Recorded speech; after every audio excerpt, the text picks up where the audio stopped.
Hello, good morning sa inyong lahat dyan. Sa lahat po ng nakapanood ng video na to, by the way, I'm Carly Drian. So, isa na naman tayo sa batiin natin yung OFW nakapag-for good dahil sa tulong ng community natin.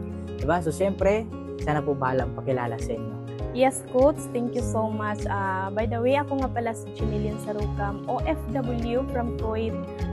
Sobrang thankful kasi dahil sa community na ito, natulungan ako na nakauwi for good at nagkaroon ng savings. Kaya I'm so grateful and thankful sa mga taong tumulong sa akin dito sa community.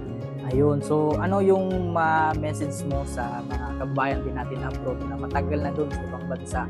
So ano yung message mo kasi ikaw isa ka sa natulungan dito sa community natin, nakapag-for good ka na, kasama mo na yung family mo, and ano yung mga message mo sa kanila?